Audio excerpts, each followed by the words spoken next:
Hello, and welcome to another episode of Leaders of Transformation. Today we're going to talk about giving back, philanthropy, one of my favorite topics, especially recently, which is generosity. So we're going to be talking with Arlene Cogen, and she is a much sought after speaker on leadership and philanthropy. She is a certified financial planner and expert on giving, and she provides a fresh perspective on how to include philanthropy into your life. She actually works also with other financial planners and helping them to incorporate philanthropy into their clients and so forth, into their practice. And she actually spent 20 years on Wall Street and in the trust and investment world, and left there to start working in nonprofit. And so she's got a tremendous background, and I'm excited to have her here. She is the author of the book, Give to Live, Make a Charitable Gift That You Never Imagined. So we're excited to have her here. Arlene, welcome to the Leaders of Transformation. Nicole, it is a pleasure to be on your podcast. I feel honored with all the amazing people you have. So thank you. Oh, thank you. And I know it's taken us a little while to get here because there's so many amazing guests to interview. And get, as much as when I talk to people, I think, oh my goodness, I want to have this come out next week, do it now and have it come out next week. It takes time. And so we're really blessed with a lot of amazing guests, and many of the booking agents that send us guests, I always want to do a shout out if there's someone who has referred us. And so one of them is Interview Connections. And there's, as I said, one of many booking agents that are amazing and send us extraordinary guests. And so thank you to Interview Connections for introducing me to Arlene. And they're really great. So if you're looking to get on more podcasts, they're a great option for you. You can check them out. So, but let's get back to you, Arlene. Now, you were on Wall Street for 20 years. What led you to leave Wall Street and become a philanthropic, that's a mouthful, philanthropic consultant? Advisor. So I just want to clarify that I was in the trust and investment world for 20 years, but I started on Wall Street. Okay. And spent numerous years on Wall Street in the 80s. And it was great. I was making people feel wealthy and growing and preserving their wealth. And back then it was the 3 martini lunches. I mean, it was a ton of fun. And then I ended up meeting my husband and moving to the suburbs in Connecticut. And we started to have children. And then moved across the country to Oregon to raise our children near Mitch's brother and that whole side of the family. But what happened when I moved and having 2 daughters, I decided I wanted to leave behind, in addition to all the great things on Wall Street, let's be honest, I experienced sexual harassment, the glass ceiling, and wage discrimination. And when you have 2 daughters, you don't want them to have to deal with that BS. And it set in place a profound desire to find something that would be personally rewarding, would lead by example for my daughters, but more critically, I wanted to make money at it. I saw a career coach, and everything, when I moved out here, everything came up philanthropy and benevolence. And I looked square in the eye of my career coach, Nicole, and I'm like, how do you make money at that? Yeah, it's a great question, because most people think that you can't make money in that arena. Right. So there I was, having gone from, working on Wall Street, being a vice president, and I'm in Oregon going, what does this look like? So it actually took me 5 years. I went right back into the trust and investment world. It was really safe. And it took 5 years for me to find a position with a nonprofit that was big enough, in a position that was flexible enough, development, that I could get paid a decent salary. And I took a leap of faith and went over to nonprofit. I worked with the Oregon Community Foundation for 9 years and was basically the top fundraiser. I brought in 30 to 40% of all giving. I was a neutral charity, and advisors would send all of their clients to me. But while I was at the Community Foundation, Nicole, there it was sitting right in front of me. A person, Fred Fields, passed away, and he was worth about $200 million and had no children. He left most of the money to the Oregon Community Foundation. And after that happened, a line at the door, a proverbial line at the door formed. And all the investment advisors lined up and said, well, Fred would want us to continue to manage the money. But that wasn't going to happen based on the policies and procedures of the foundation.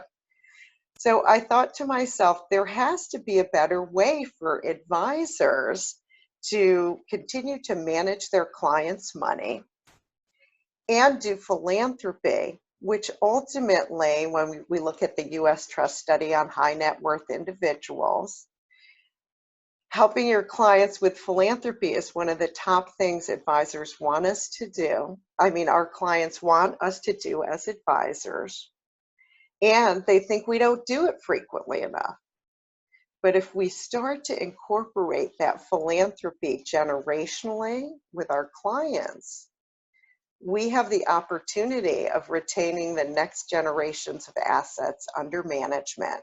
So we're benefiting our business, we're benefiting our community, and the most important thing is we're benefiting our clients because they're self-actualizing, they're transforming their lives, they're transforming their communities. And as advisors, we get to help them do it. So it's like the ultimate thing. And seeing that whole with Fred Fields inspired me to, instead of just focusing on changing Oregon, I wanted to transform the world through teaching people how to give in philanthropy. Amazing. So what have you experienced as a result of that? So this sparked a passion in you. You went out and started to teach financial advisors. How do you work with them right now? So with advisors, I have this great program, a system called Time, Time. And Time teaches advisors the tools, intention, meaning, and engagement that they have to incorporate into their practices to engage the next generation, help their clients fulfill their personal, financial, and legacy objectives in a manner that benefits their practice, their clients, and their community. So they do that. So they do that while their clients are alive. I know that one of the gentlemen that I've had on this show previously, James Lenhoff, who's also a certified financial planner, big believer in philanthropy, helping his in really generous giving, helping his clients to not just wait until they die to be able to give it to their kids and hope their kids handle it well or wherever they decide to give it to. But he's a big believer in helping them do it while they're alive so they can enjoy the process as well. So do you do it like that where they do it, while they're still living and still like, hey, what would you like to support? How do you connect it to their values and what's important to them? Exactly. It's time. The time to start is now. Advisors need to know the tools. So we teach them about charitable remainder trusts, donor advised funds, giving during life through the estate plan in a manner that's very approachable. I break it down into bite-sized, understandable pieces. Intention. Intention is, what do you as an advisor have back to your vision? How do we incorporate the intention of philanthropy into your practice? Meaning, the meaning our clients get. What are their values? Who do they want to participate? How do we start to engage that next generation? When we look at successful families, the Rockefellers, the Carnegies, philanthropy taught them the governance and values to pass down to have successful families. What I'm saying is that could be our mass affluent clients, the 5 million, the 500,000, the 10 million. We can do that same thing with our families by helping them find meaning during their lives. And the last one, E, engagement, Nicole, is what are the actions we need to start taking now? We need to have those conversations with our clients. One of the things I help do is facilitate either a family meeting with of course, the advisor in the room. It's your client always. Or do you want to have a breakfast or a cocktail party where families come together, groups of tables, and we do a different level of a higher level of engagement, or we can really drill down, teach the clients now, engage the younger generation now, and you'll be able to retain more assets under management. Well, and that's such an important thing. I mean, as a business coach, I've worked with a lot of advisors, and they are, of course, looking for that next generation, the legacy in their business as well. And so, yeah, really, really important. Now, just at a kind of a shifting gears here a little bit, what are some of the benefits from your perspective? You've been on both sides now. What are some of the benefits of generosity? I mean, it can be obvious. We can say, oh, there's the obvious thing. We feel good. But really, what are the benefits of generosity that you've seen, deeper benefits? Well, I think, as you said, happiness is a key benefit of generosity and giving. And there's actual hard science on that. You know, Michael Norton, an associate business professor at Harvard, and Elizabeth Dunn, a professor up at the University of British Columbia, did a study on it, on giving money to others actually provides happiness. And then the Pew Trusts did it also around the country. So there's hard science that giving money away makes you happy. So we can't belittle that. But what's also great about the engagement of generosity is being able to pass down the values and life lessons and stories that made a difference in our lives. You know how some families are always giving to like medical institutions because that played a key role in their lives, or art organizations, or the environment. And when we look at our society nowadays and the millennials and how different they are, they want to give differently. They want to give now. They're very empowered in sustainability and the environment. So they have a lot they can teach us in giving. And we have a lot that they can teach them, but we need to be at the same table to have the conversation. So really, the ability to engage in those conversations of generosity are critical, because we're not having them otherwise. And as an advisor, we have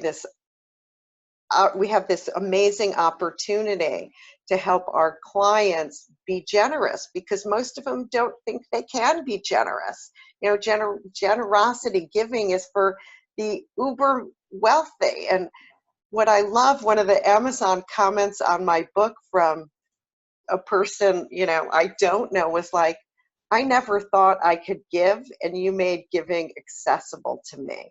So if we can provide that value to our clients to say you could be generous, and the benefits are going to be you're happy, you're going to build a relationship with your family, and you make a difference in the community, Nicole, that is the trifecta.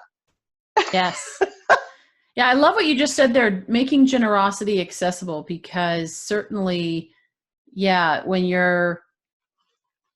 I noticed, like James said when we were talking, he said, you know, it's interesting, people, you know, they strive to make a certain amount of money, and then they're afraid to spend it because they're afraid then I won't have it, right? So like, I just made all this money and that was the goal. Now I'm at the goal, but I don't want to spend that money because then I'm going to be dropping down. So it's like their floor becomes their ceiling, or their ceiling becomes their floor, you know?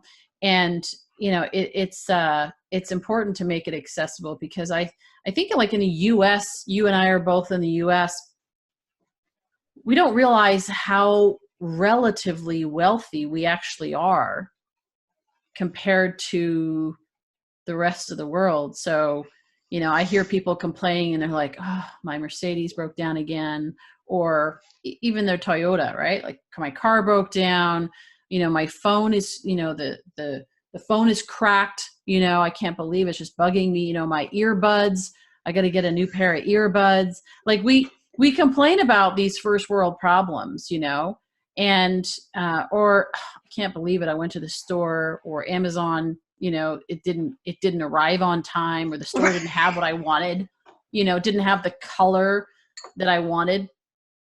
And we don't realize that how wealthy we actually are. And so what do you notice about, so the different clients, maybe, and even different parts, because I know you work in the US, the different parts of the country, do you notice there's a difference from, let's say, Oregon to New York or Iowa, or do you notice that there's a different, some being more generous than others or more receptive to it? Um, I lived in LA for a while, and LA is interesting. There's definitely patterns and trends around giving that vary geographically. That is certain. In Texas, it's like, how big can my gift be? In Miami, you got to name a building. And then you come to a place like Oregon, and it's like, I don't want to be the biggest donor on the donor board. So there are true shifts in giving around the country. But what I do know that is common is most people don't know how to give. And when I do a presentation to like a bunch of clients or donors, people always come up to me and thank me for explaining how they can include giving in their estate plan. And I would love to Yeah, share. share. Yeah, please. Your book talks about it, by the way, and just a plug for your book, because I read it, and you go through and unpack a lot of these details. So the book will be a great resource afterwards for our listeners. But yeah, please share. Yeah, thank you. So one thing, and I'm going to put you on the spot here, Nicole. Name an organization that you give to annually, a nonprofit near and dear to your Strictly heart. annually or monthly? Like I give to one called Oh, monthly. Feed One. Yeah, it's Okay. a Feed One, which is so it feeds families, gives to families that don't have money for food, or Yeah. So Feed One, you give to them monthly. Mm-hmm. And I'm just going to make up a number. Let's say you give $100 a year. It totals $100 a year. Well, when you die, that money goes away, and that revenue stream goes away for them to supply. And we all know nowadays, food security, lack of food is really, especially with this virus going on, food, basic resources is very key in our society. When you die, they don't get that money anymore. But what you can do is you can leave them a gift in your estate plan that would endow, and by endow, I basically mean giving them that $100 in perpetuity if it's invested wisely. And it's super simple. And here's how you do it, Nicole. And so everyone can do this. Everyone can make a gift they never imagined by following this simple formula. Take your annual gift, $100, and multiply it by 20. Now, for some, that may be $1,000 or $50 or $200. But we take $100, multiply it by 20, and we get $2,000. A $2,000 gift to an endowment, to an organization, with a 5% payout will pay them $100 a year in perpetuity. And Feed One will always get that $100. So all you need to do is make that bequest. But wait a second, making the bequest costs you money. You have to go to the attorney. And so let's find a workaround. Here's your workaround. You put a beneficiary designation on a retirement account for $2,000 to feed one, and you've avoided that attorney fee. Sorry, attorneys out there. You've avoided the attorney fee, but you've given the most tax efficient asset you can to feed one. So a $2,000 gift will endow your $100 gift. It's a 5% payout, $100. And it's that simple. So you could go tomorrow or even this afternoon and pull down a beneficiary designation form on your retirement account and update it to include Feed One in your estate plan. It's, Interesting. it's that simple. Can you do that? Let's say if you were to do that now, could you do that so you could set that up? Just out of curiosity. I don't know if you can or not. Yeah. I mean, you can change your beneficiary designation forms at any time if they're No, I at a mean like bank. so actually to send them that money and so that it's constantly like put it into a trust so that they can actually, we can start that process and it just goes into. If you wanted to start an endowment for them, you would need to check. Well, there are a couple ways you might be able to do that. One is to give it to them outright.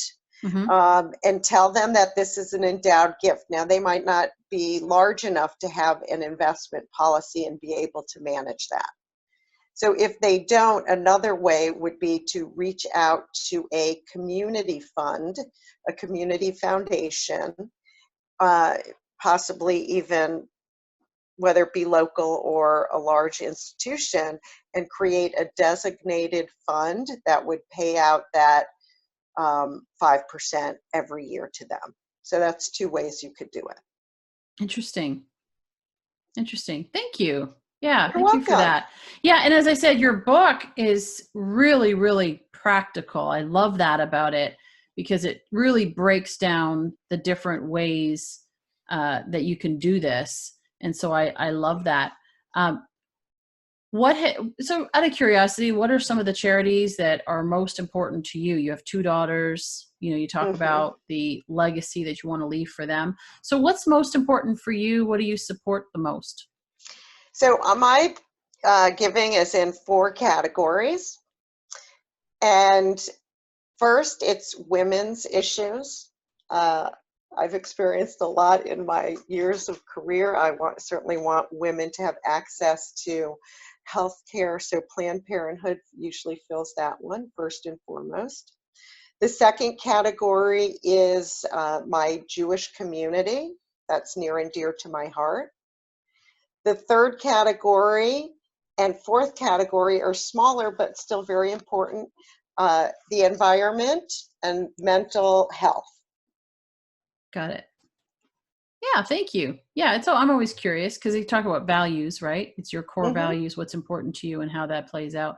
So what would you, for our listeners that are just getting started in this whole journey, obviously go get your book, go to arlenecogen.com, find out more about what you're doing.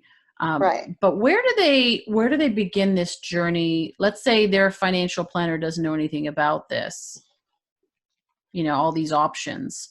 Where do they begin? Thank you. It's a really great question. Where do you begin? And the book really is a great place to begin. And I'll describe a little bit more about the book and just so they understand the layout. The beginning breaks down exactly like you said, how to give, where to give. The second section tells poignant real life stories of individuals who made a difference in their community and solved a personal problem as well. It's broken down into categories like, multi-generational family, business owners, single, divorce, etc. So you could jump right to your chapter or you can read through each one. And after each of those stories, there's an opportunity for personal reflection so people can begin their philanthropic journey. After that, I would say to start tracking the giving that you're currently doing. It always surprised me that people would come into the community foundation to create a fund for when they passed away. And they'd say, I want to support these 3 or 4 organizations. And I'd be like, let's create a current fund so you can actually see where your giving takes you. And at first they wouldn't, but after a couple years they would. And then we would collect the data and have a meeting and go, here's where you want it to go when you die, and here's where you're giving it. And there was no correlation whatsoever. So there was that aha moment where they were seeing that they were not aligned. So a lot of the work that I do when I work with families, with advisors, is show them how to align their values, where they're currently giving, create that governance structure. So there is a framework that makes sense, just like there would be a framework for running a business or the chores in your house. What's the framework around your philanthropy? And by tracking it now and starting to write down the key things that matter to you is a great way to start your philanthropic journey. Got it. Thank you. And one last question I have is, while you were talking, I was thinking about all the different charities that are out there. Certainly you've been involved in this industry for a while, so I'm sure you kind of sense the landscape. Which areas or which causes are the ones that are the shortest, like that need the most support right now, that are lacking the support right now? Like, where's the greatest need? Gosh, everywhere you look, there's need, Nicole, and my values of what's more important are going to be different from each and every one of your listener. So what I always do, and I'm going to refer to, is the USA Giving Statistics, which breaks down giving percentages. Religion is always at the top, and arts and the environment are, no, I'm sorry, animals and the environment are always at the bottom. And when I show that how little goes to animals and the environment, to any group, whether it be advisors or donors or clients, they're always stunned by that. And that being said, that's all I'm saying.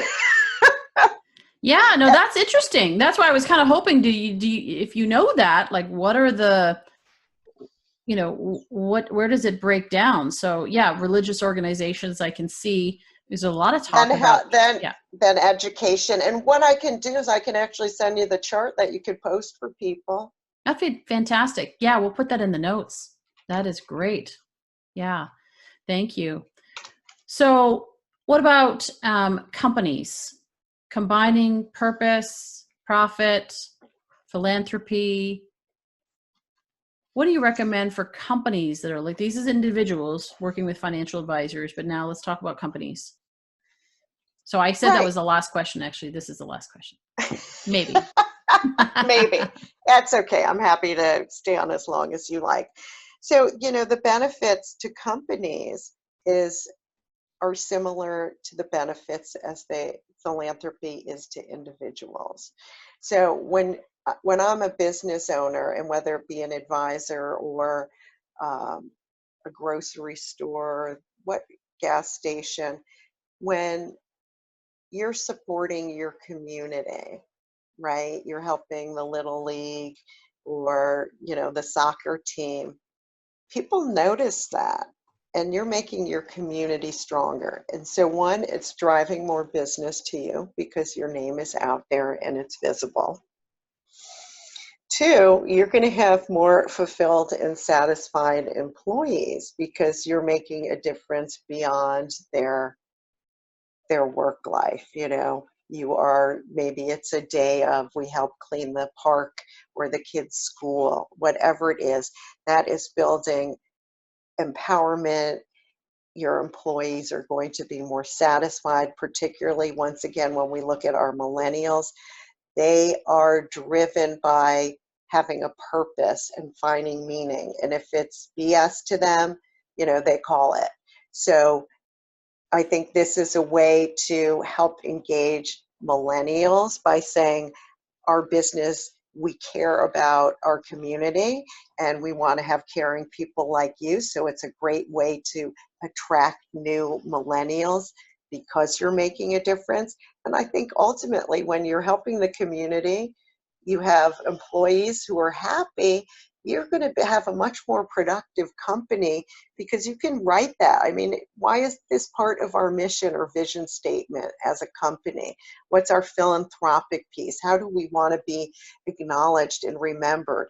I think it's the same as for a business as it is for a person, the value added of philanthropy or generosity, whether it looks like volunteer or money. It's all good. Yeah. Yeah. Beautiful. Thank you. And I know your book talks more about this, so I'm going to encourage our listeners to go get a copy of Arlene's book, Give to Live. And again, well, certainly that's on Amazon, but it's also on her website, arlenecogen.com. We'll make sure that's in the show notes. And Arlene, thank you for being here. We appreciate you being here. And I appreciate our listeners for being here as well. And just really, I really encourage you to explore this idea of generosity. We, as I said, I have been exploring more and more recently this area of generosity and what it looks like, and what it means to have a generous culture within organizations. And the insights that have been coming up have been truly, truly profound. So I would encourage you to explore this. What is your generosity strategy? How are you giving? Who are you giving to? How does it connect to your core values so that you can have some intention around that, as Arlene talked about, time, that acronym. So having that that intention around it as well. And so we'd love to hear your story. You can go on leadersoftransformation.com. You can find us on social media. We'd love to hear your stories. If you like this episode, please share it with others. Maybe share it with your family and say, hey, let's talk about that. What is our philanthropic strategy? What are we what is important to us? Where maybe it's you talking to your children about where would they like to see you giving more of your money while maybe they're young, and what legacy do you want to leave? So I encourage you to do that. Again, we'd love to hear your stories. So reach out to us. And one more thing, actually, I do want to ask this. I often forget to do this, but is to ask for you that if you like this episode, please go on Apple Podcast and leave us a rating and review. It really does help us to get a wider reach and rank higher on the listing. So you can help us by doing that. And we appreciate that. So again, thank you, Arlene. And we look forward to seeing you on the next episode of Leaders of Transformation real soon.